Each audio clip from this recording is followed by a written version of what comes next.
नमस्कार स्टूडेंट। आज की आपकी इस क्लास में आप सभी का स्वागत है। आज अपन को परासरण दाब, कल अपन ने परासरण दाब है ना, और जो परासरण की जो क्रिया होती है वो अपन ने है ना पढ़ ली थी, देख ली थी क्या होता है परासरण। ठीक है, तो परासरण के बारे में अपन जान ही चुके हैं। और इसके अलावा जो परासरण दाब है तो उसकी अपन ने जो डेफिनेशन होती है वो हमने बता दी थी।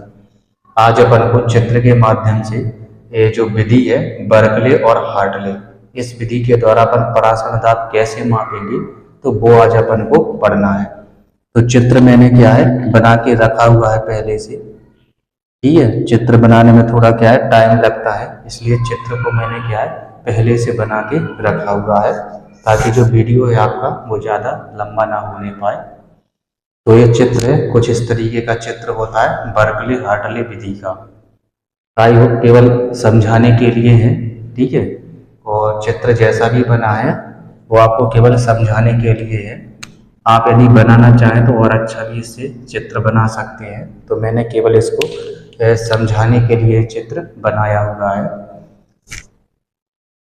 सबसे पहले इसमें देख लेते हैं अपन कि चित्र में क्या क्या दिया गया है, फिर इसके बाद इसकी अपन विधि पढ़ेंगे। तो सबसे बीच में ये नली बनी हुई है। ठीक है, तो इसमें क्या है अपन ने पानी भरा हुआ है। एक केस का नली यहाँ पे लगी हुई है और एक केस का नली है यहाँ पे लगी है। यहाँ पे क्या है एक टोंटी लगी हुई है पानी को। ठीक है, ये क्या है ये टोंटी लगी हुई है पानी की मात्रा को कंट्रोल करने के लिए। ठीक है, यहाँ पे एक बाथ टब है यानी कि जल कुंड है, जिसमें क्या है जल अपन इसमें भरते हैं या इसमें अपन ने भर दिया जल। ये दो है। ठीक है, तो ये क्या है ये ब्लेड भरा हुआ है, इसको बोलते हैं अपन जैकेट। ये बंद जैकेट बने हुए हैं और इसमें ब्लेड भरा है। ब्लेड वो भरा है जिसका अपन को परासरण दाब ज्ञात करना है। ठीक है, तो अपन परासरण दाब ब्लेड का ज्ञात करते हैं, ना कि विलायक का। ठीक है, तो अपन को ब्लेड का परासरण दाब ज्ञात करना है, तो उसको अपन ने क्या है यहाँ पे इसको भर दिया है। यहाँ पे एक पिस्टन लगा दिया है। ठीक है ना, ब्लेड पर दाब डालने के लिए दाब पिस्टन लगा हुआ है। एक मापक है दाब मापक, जो क्या है प्रेशर को मापता है। ये केस का नली है ना, तो यहाँ से जैसे अपन पानी भरेंगे, ठीक है, तो ये पानी क्या है यहाँ पे पहुंच करके यहाँ पे आ जाता है। तो इसका जो तल है, जो प्रारंभिक तल है, ये अपन को नोट करके रखना है इसका। ठीक है, जो प्रारंभिक तल है कि पानी कहाँ तक भरा हुआ है, कि इसको अपन को क्या है इसको नोट करके अपन को रखना है। ठीक है, तो ये सब इसका क्या है वर्णन। हाँ, इसके बाद ये जो दो लगी है ये क्या है, ये कॉपर फेरोसाइनेट की अर्धपारगम्य झिल्ली लगी है। अर्धपारगम्य झिल्ली यानी कि एसपीएम लगी हुई है। एसपीएम यानी कि सेमी परमेबल मेम्ब्रेन, एसपीएम लगी है। ये है कॉपर फेरोसाइनेट का एक फॉर्मूला होता है। ठीक है, तो ये कॉपर फेरोसाइनेट की क्या है इसमें अर्धपारगम्य झिल्ली लगी हुई है। ठीक है, तो जो चित्र का जो चित्र है वो आपको इस तरीके से इसमें बना लेना है। अब करना क्या है, इसमें प्रारंभिक स्थिति में अपन को जल का क्या है ये जो जितना केस नली में जल है इसको अपन को नोट कर लेना है कि कितना इसमें भरा हुआ है। तो जैसे ही इसमें विद्युत विधि के द्वारा है ना, इसको क्या ये अर्धपारगम्य झिल्ली लगी हुई है। ठीक है, तो जैसे ये क्रिया यानी कि परासरण इसमें शुरू होता है, तो जो जो जल है ये वाला ये विलयन में क्या है जाने लगता है परासरण के माध्यम से अर्धपारगम्य झिल्ली द्वारा। ठीक है, क्योंकि जो परासरण होता है तो परासरण में क्या होता है कि कम सांद्रता से जो जल के अणु होते हैं वो कम सांद्रता से अधिक सांद्रता की ओर गति करते हैं। तो जो जल होता है यानी कि विलायक, इसकी सांद्रता कैसी है कम होती है, और जो विलयन है विलयन की सांद्रता ज्यादा होती है। तो इसमें क्या होता है परासरण की क्रिया होती है, जो जल के मॉलिक्यूल है ये विलयन में क्या है जाने लगते हैं, यहाँ पे जाएंगे और यहाँ पे जाएंगे। ठीक है, तो जल के विलयन क्या है विलयन में जाने लगते हैं। तो इस जैसे ही जाते हैं तो क्या है ये जो केस का नली में जो इसमें जो पानी भरा हुआ है इसका तल क्या है नीचे आने लगता है, मतलब ये जो तल है ये कम होने लगता है। ठीक है, तो जैसे ये कम होने लगेगा तो उसके बाद फिर अपन को क्या करना है, यहाँ पे जो पिस्टन लगा हुआ है इस पिस्टन से अपन को प्रेशर डालना है इस विलयन पर। ठीक है ना, इस पिस्टन के माध्यम से इसको अपन को प्रेशर डालना है, और इतना ही प्रेशर डालना है अपन को ताकि इसमें जो जल का जो बहाव जो यहाँ पे हो रहा है वो रुक जाए। ठीक है, जो जल का जो बहाव यहाँ पे हो रहा है विलयन में हो रहा है और इस विलयन में हो रहा है, तो ये क्या है कम हो जाए। और उसके बाद फिर क्या है, इसको अपन को जल का जो तल है ये कहाँ तक, जहाँ तक अपन ने नोट किया था ये वहां तक पहुंच जाए, तो अपन को ये प्रेशर लगाना बंद कर देना है। फिर से सुन लीजिए, जैसे ही जल इसमें परासरण होगा तो जो जल के मॉलिक्यूल है वो विलयन में जाने लगेगी। ठीक है, तो विलयन में जाएंगे, ठीक है ना, तो इसका तल क्या है ऊपर बढ़ने लगता है और इसका तल क्या है ये कम होने लगता है।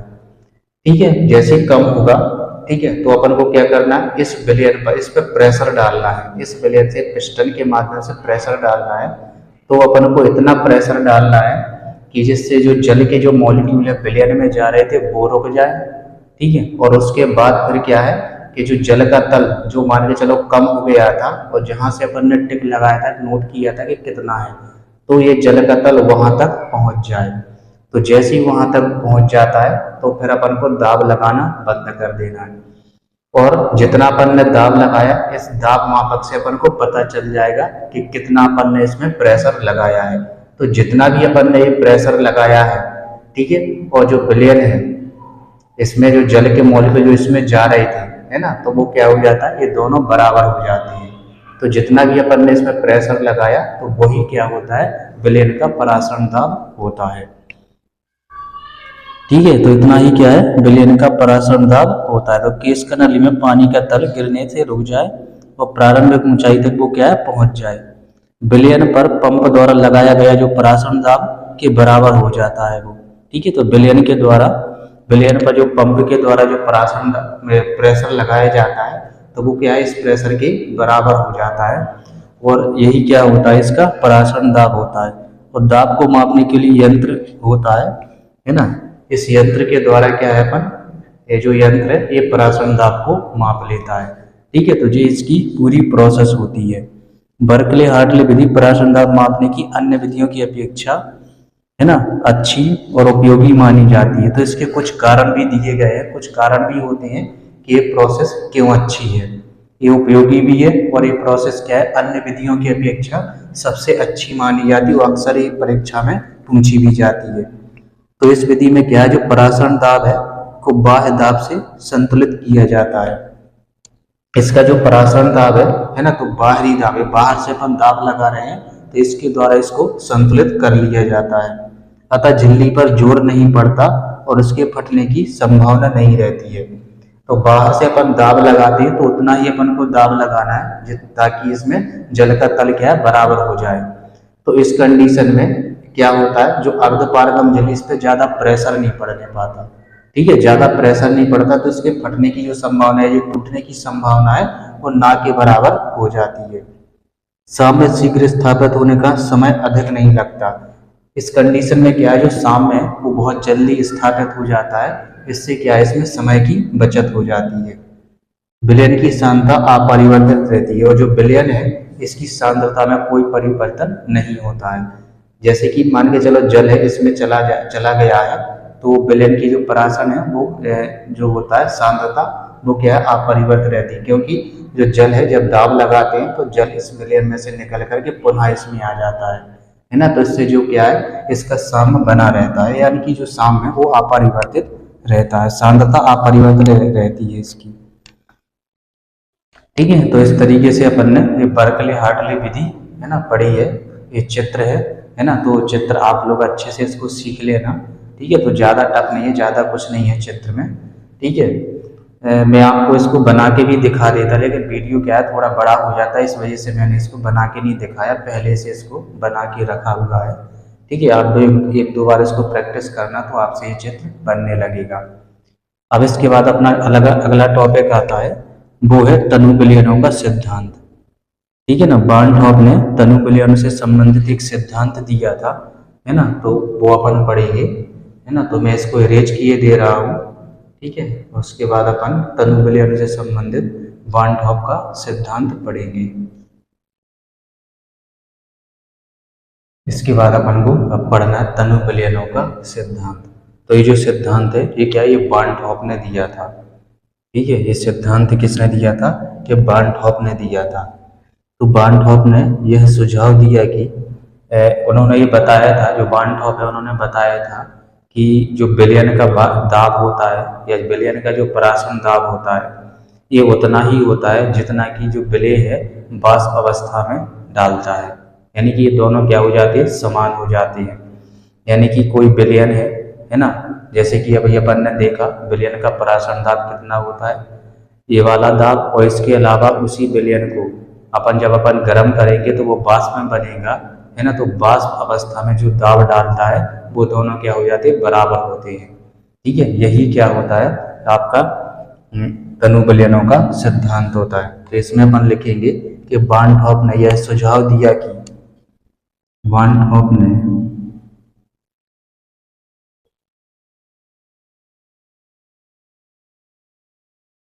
बार्नटॉप ने यह सुझाव दिया कि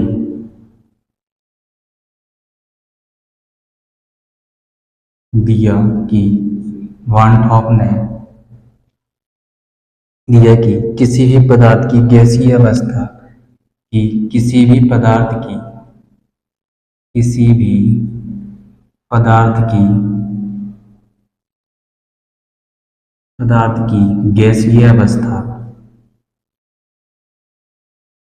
गैसीय अवस्था और तनु विलयन की अवस्था में और तनु विलयन की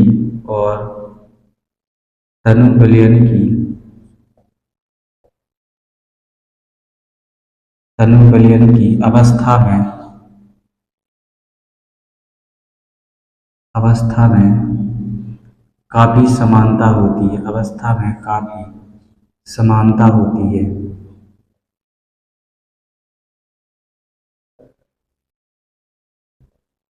काफी समानता होती है। यानी कि तनु विलयन का जो परासरण दाब पर सांद्रण, है ना, और ताप का वही प्रभाव पड़ता है जो गैसों के दाब पर पड़ता है। यानी कि जो तनु विलयन है यदि उनका परासरण है ना, तो जितना उस पर प्रेशर पड़ेगा उतना ही क्या है, तनु विलयनों पर, है ना, जो दाब होता है वो पड़ता है।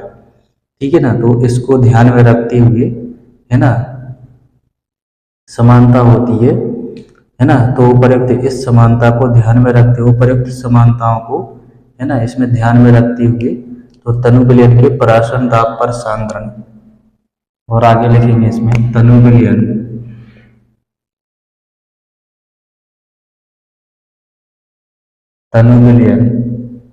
के परासरण दाब पर सांद्रण, तनु विलयन के परासरण दाब पर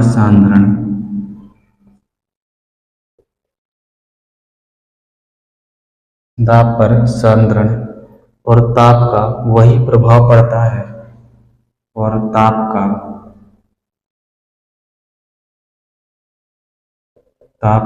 वही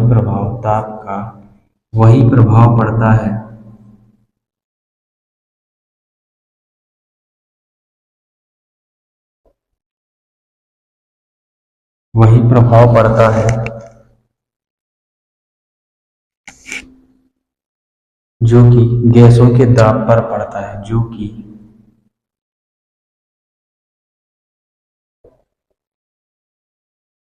गैसों के दाब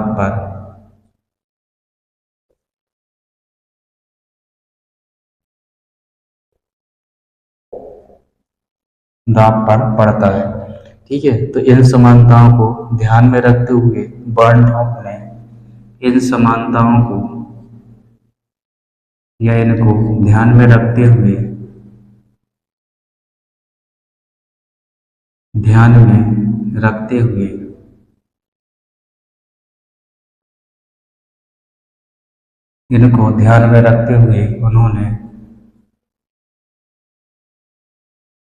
उन्होंने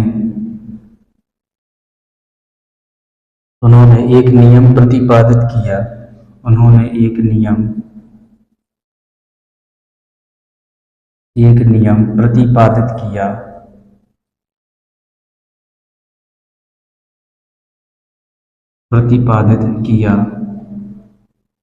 जिसे तनु विलयनों का जिसे तनु विलयनों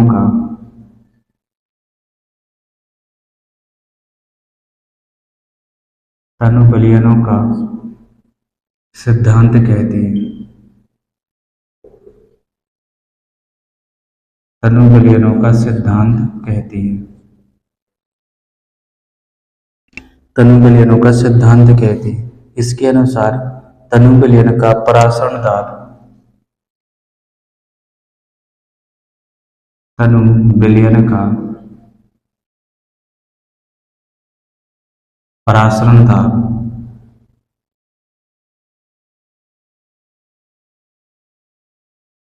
तनु विलयन का परासरण दाब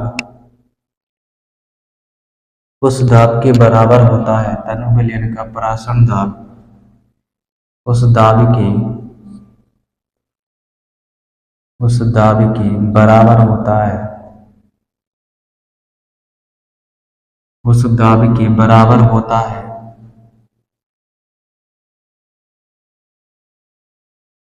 उस दाब के बराबर होता है जो विलेय वाष्प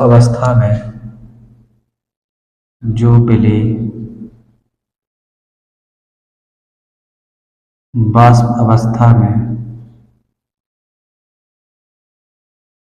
वाष्प अवस्था में डालेगा।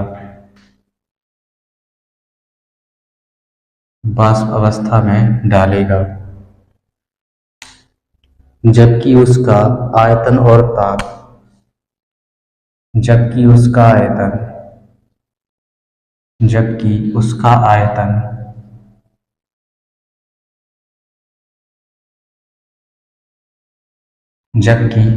आयतन और ताप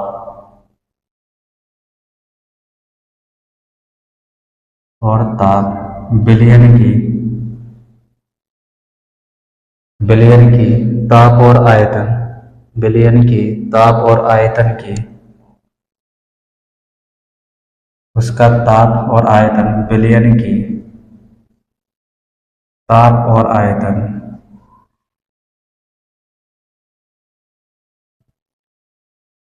विलयन के ताप और आयतन के समान है।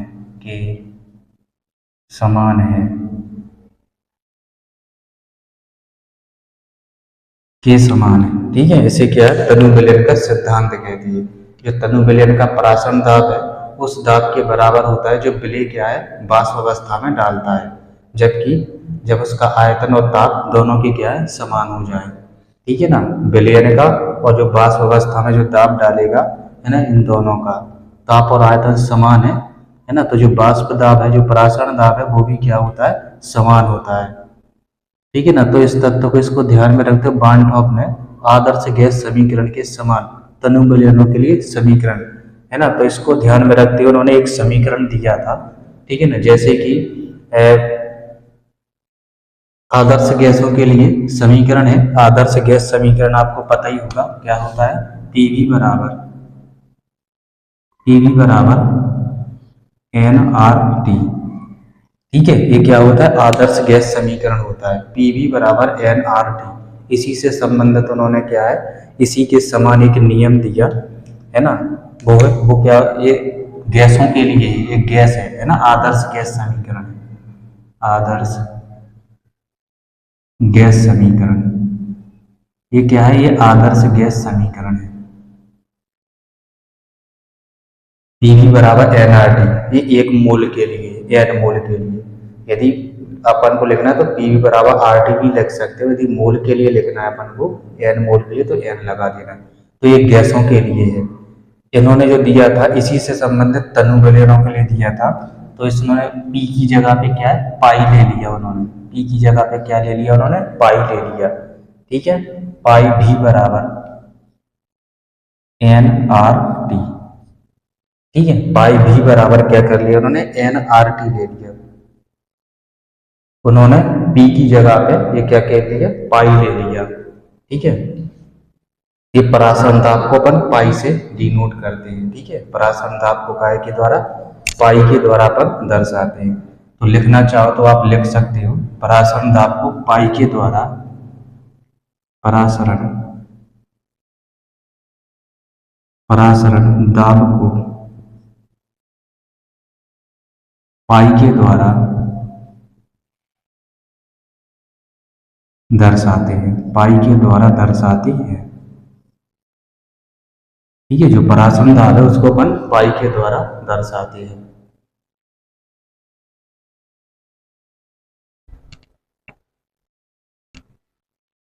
ये भी को नीचे ले जाओ। ठीक है, इस भी को क्या है, नीचे ले जाना है, तो ये हो जाएगा पाई बराबर एन अपॉन भी आर टी। एन अपॉन भी आर टी, भाई एन अपॉन भी ये क्या होता है, एक तरह से क्या है, ये मोललता होती है। ठीक है, तो इसकी जगह पे अपन सी लिख सकते हैं, या मोलर सांद्रण होता है एन अपॉन भी, मोल अपॉन आयतन। तो एन अपॉन बी की जगह पे अपन क्या लिख देंगे, सी लिख देंगे। ठीक है, एन अपॉन बी की जगह पे क्या लिख देंगे अपन, सी लिख देंगे। यहाँ पे ये दिख नहीं रहा है,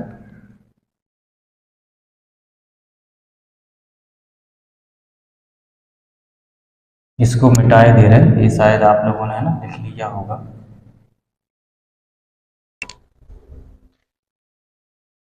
यहाँ पे लिखे दे रहा है इसको, ये आदर्श गैस समीकरण है पीवी बराबर एन आर टी। ठीक है, ये क्या है, ये आदर्श गैस समीकरण है पीवी बराबर एन आर टी। तो इसी को उन्होंने तनु विलयन के लिए दिया पाई बराबर, पाई बी बराबर N R T, N R T. इस भी को नीचे ले जाएंगे तो ये हो जाएगा पाई बराबर N upon B R T, N upon B R T. तो एन की एन अपॉन बी ये क्या है, ये मोलरता होती है ना, मोलर सांद्रण होता है, जिसको अपन सी के द्वारा दर्शाते हैं। तो ये हो जाएगा पाई बराबर सी आर टी, पाई बराबर सी आर टी। ये क्या होता है, ये तनु विलयनों के लिए समीकरण है, ये तनु विलयनों के लिए पाई बराबर सी आर टी।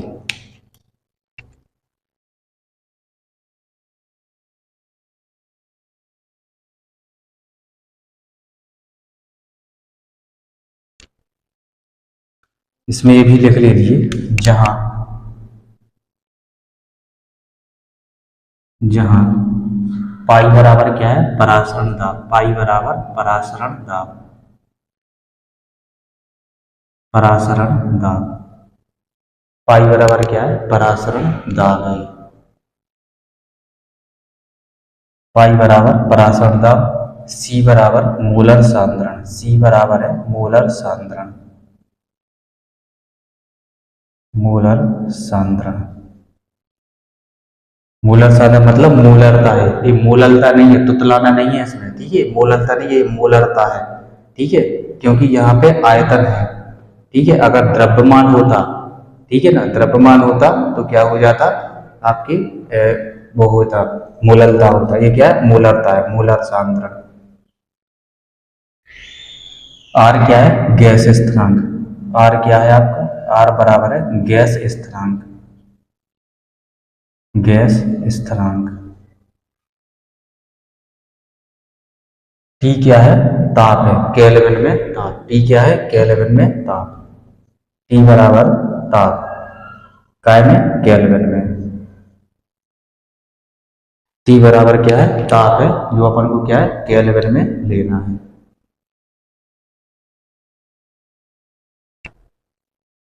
टी बराबर ताप, यानी कि केल्विन में अपन को ताप लेना है।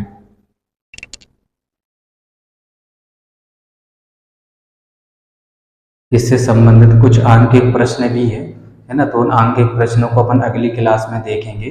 आज अपन को ये नहीं देखना है, अगली क्लास में अपन परासरण दाब, यानी कि जो बार्नठॉप ने जो नियम दिया है तनु विलयन का, ये जो समीकरण दिया है, ठीक है, तो इससे संबंधित जो सवाल है वो अपन क्या है, अगली क्लास में करेंगे। यानी कि जो परासरण दाब से संबंधित जो सवाल है वो अपन अगली क्लास में करेंगे। और साथ में ही कल अपन है ना, जो परासरण, जो उत्क्रमण है परासरण, ठीक है ना, या जिसको रिवर्स ऑस्मोसिस बोलते हैं, है ना, तो वो उसको भी अपन अगली क्लास में, कल की क्लास में पढ़ेंगे। और उसके बाद फिर आदर्श और अनादर्श विलयन रह जाते हैं। ठीक है ना, और उसके बाद जो अपना जो चैप्टर है वो क्या है, समाप्ति की ओर है ना चला जाता है। कहने का मतलब है कि इसके अब कुछ ही टॉपिक बचे हैं, है ना, और उसके बाद ये जो अपना जो चैप्टर है वो क्या है, समाप्त हो जाएगा। ठीक है, तो आज की क्लास को अपन यहीं पे समाप्त करते हैं और इससे संबंधित जो सवाल है उसको अपन कल की क्लास में देखेंगे। तो आज की क्लास में बस इतना ही। आप इसी प्रकार से हंसते रहिए, खेलते रहिए, मुस्कुराते रहिए, पढ़ते रहिए। वीडियो अच्छा लगे तो अपने दोस्तों के साथ जरूर शेयर कीजिए। नमस्कार।